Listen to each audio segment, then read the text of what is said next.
The river kept thundering forward, and so did Tom and Kate. The roar reverberated in the underground chamber, ricocheting off the stone walls and saturating every crack and corner. Tom was aware it was futile, but he still reached out, attempting to swim toward Kate. The current held him back. She hovered just beyond his reach. He flailed, arms swinging, fingers clawing through the murky flow. Farther downstream, Eddie was no longer visible, but within the beam of Tom's spotlight, large rocks loomed ahead. One was enormous, comparable in size to a treasure chest. They were heading straight for it. Tom rotated his body toward Kate, positioning his air tanks between himself and the oncoming boulder. Her light flashed across his face just as he braced for impact. He slammed into the rock. The tank struck his shoulders like a battering ram. His head snapped back violently, sending pain searing through his neck. It was as if someone had tried to wrench it clean off. Seconds later, Kate collided with him, a brutal embrace that drove the tanks more deeply into his back. Wedged against the boulder, the rapid flow cut past them on either side. Kate leaned over his shoulder. She screamed into his ear, but her voice came through like the ghost of a whisper.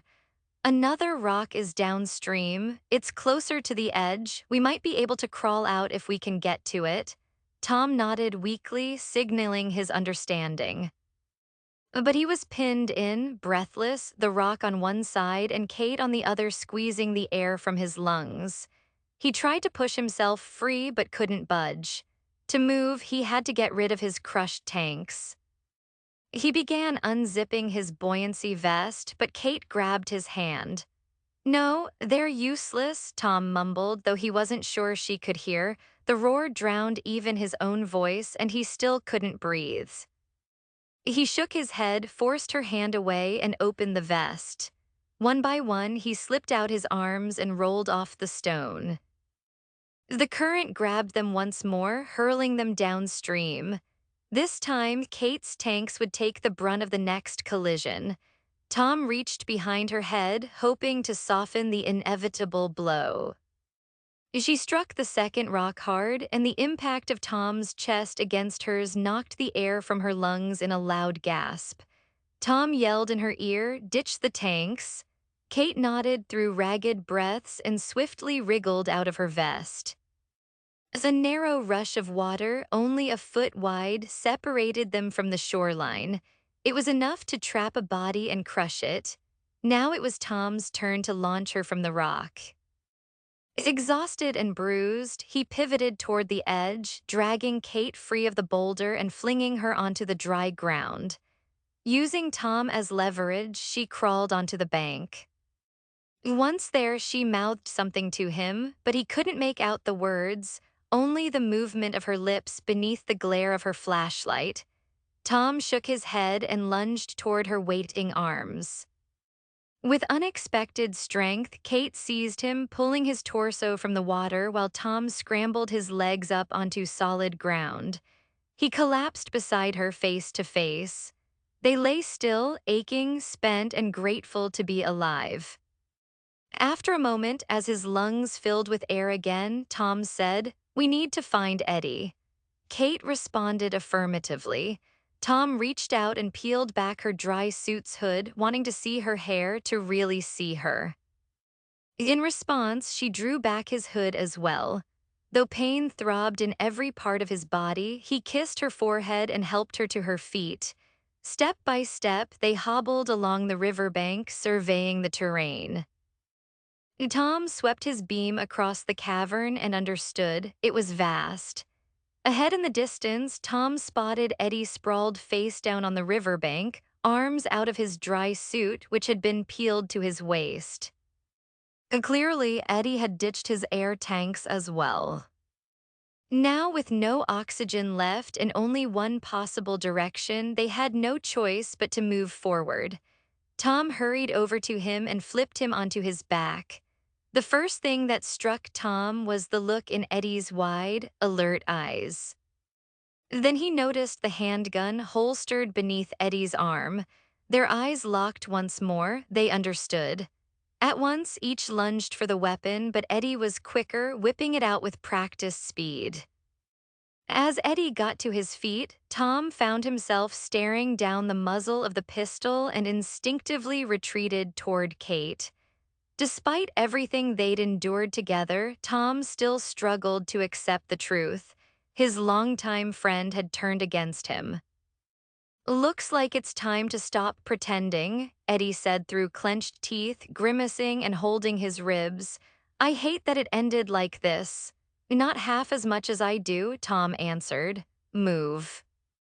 Eddie flicked his wrist, the gun sweeping from side to side. When neither Kate nor Tom reacted, he raised his voice.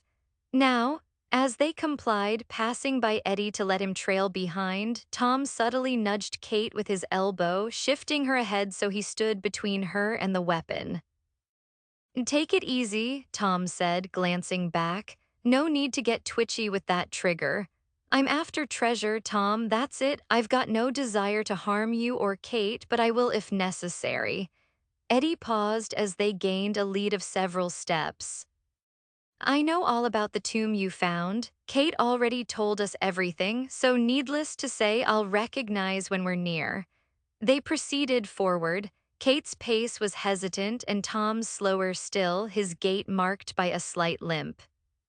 As Eddie found himself needing to talk, launching into a casual monologue as they advanced. To their left, the riverbank began to fall away. With each step, the slope steepened.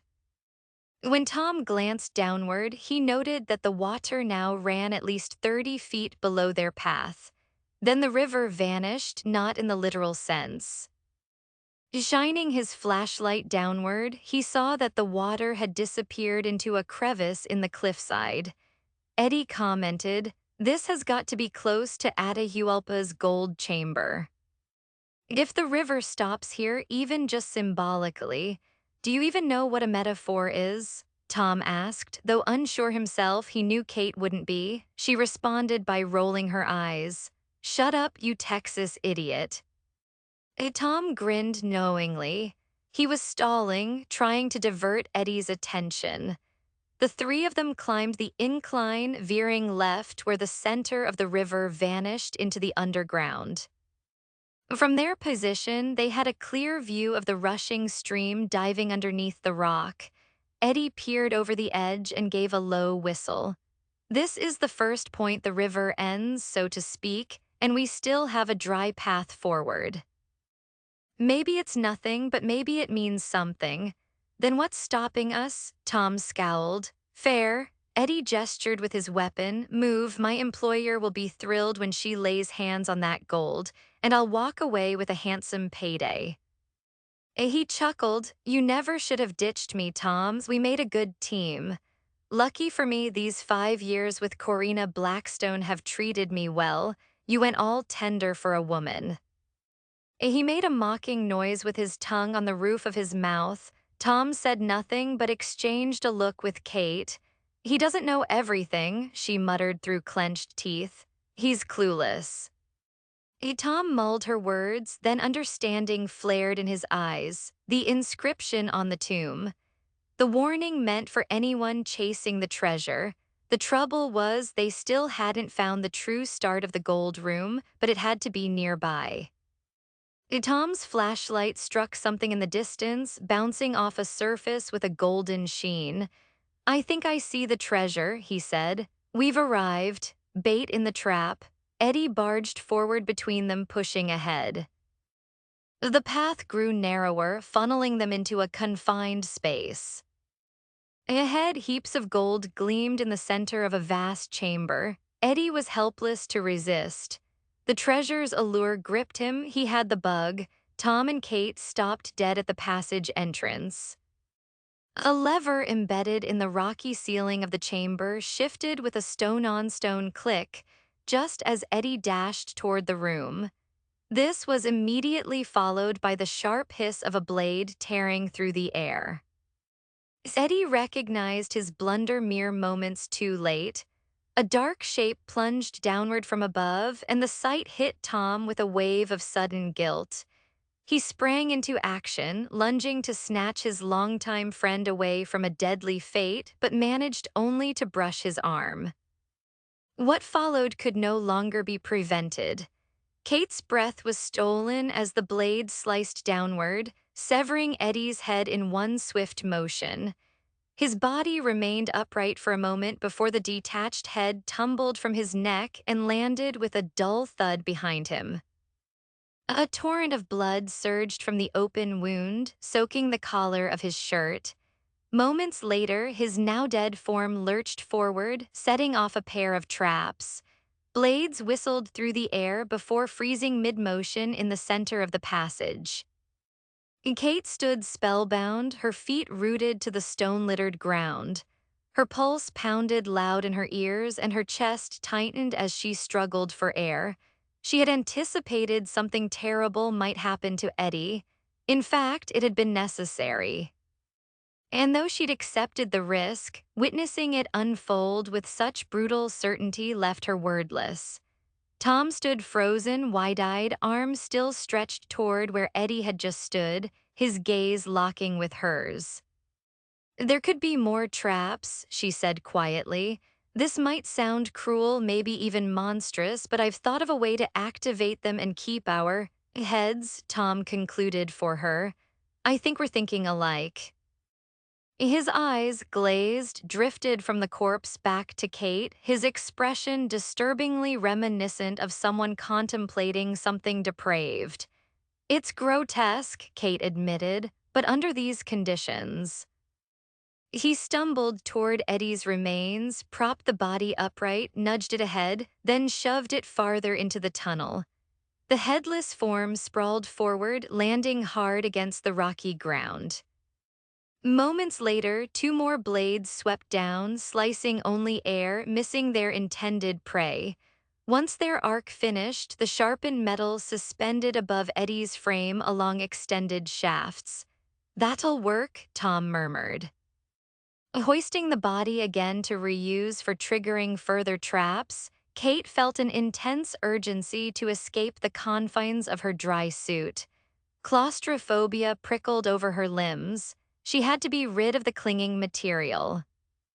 The suit clung to her like moist rubber, folding and sticking to her skin as she bent down, yanking her final arm free. Without pause, she shoved it to her ankles and kicked it aside against the stone wall. More blades swooshed through the air again harmlessly and eventually halted. Trapped underground for so long, seeing Eddie decapitated, his slack face, eyes vacant of life, had triggered a queasy churn in her core. She had to flee this horrific underground maze before her sanity unraveled completely. "Kate?" She couldn't form words, couldn't muster reasoning or reply to Tom's voice. She ran her hands over herself in an attempt to quell the overwhelming sensation of being suffocated by her surroundings. "Kate, are you okay?" Her palm grazed the satellite phone inside her pants pocket. "Savannah." Tom stared after her, standing just inside the mouth of Atahualpa's treasure chamber. Driven by impulse, Kate advanced toward him, her focus tunneled, heedless of any remaining traps. "Kate."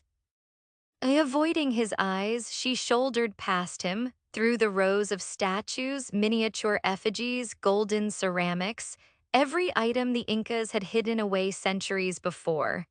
She walked on without pause, returning wasn't an option. Whatever exit this cursed place held, she was going to find it.